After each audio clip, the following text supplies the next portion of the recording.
What's up, people? Tonight we're going to talk about the Smalls brothers.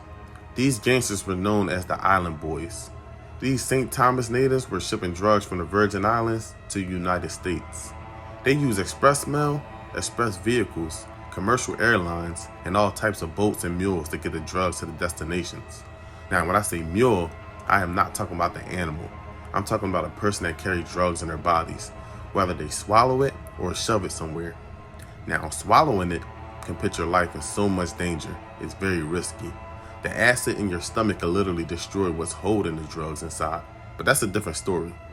These guys were paying well. You'll be surprised what some would do for some money. But they had young bulls young as 16 and 17 that took cases for them. One of the fellas would be indicted with the Small brothers was actually 18 himself. Looking at it now, it was kids leading kids. Eugene Smalls was 27 and his brother Mitchell was 30. Drugs wasn't the only thing they were smuggling. They had weapons shipped all over, from handguns to the big shit. See, these guys did things a little different. Their operation would have lasted longer if they would have cared just a little bit more about how they moved. Because they were moving reckless, even with them bringing in millions. Mitchell Smalls would threaten a U.S. Park Service ranger after he got a ticket.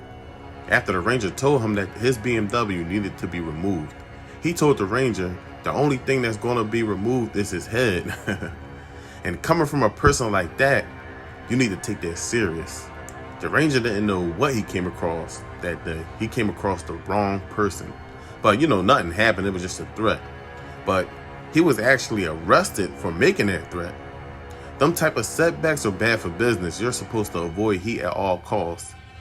Now, speaking of heat, every street crew gets involved in a turf war or two. See, during the turf war, there's no reason why your ball should be on the street.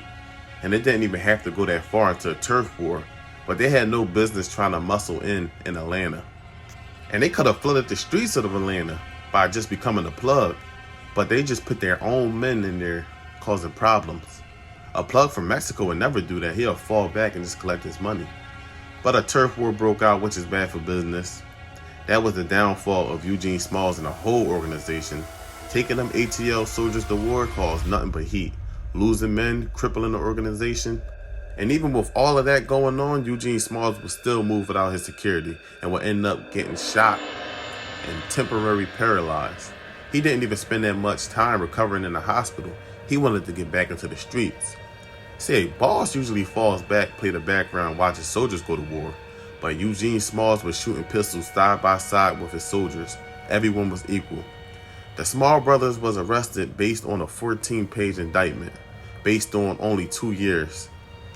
They were convicted of conspiring to import more than 5 kilograms of cocaine into the United States from St. Thomas from 1994 to 1996.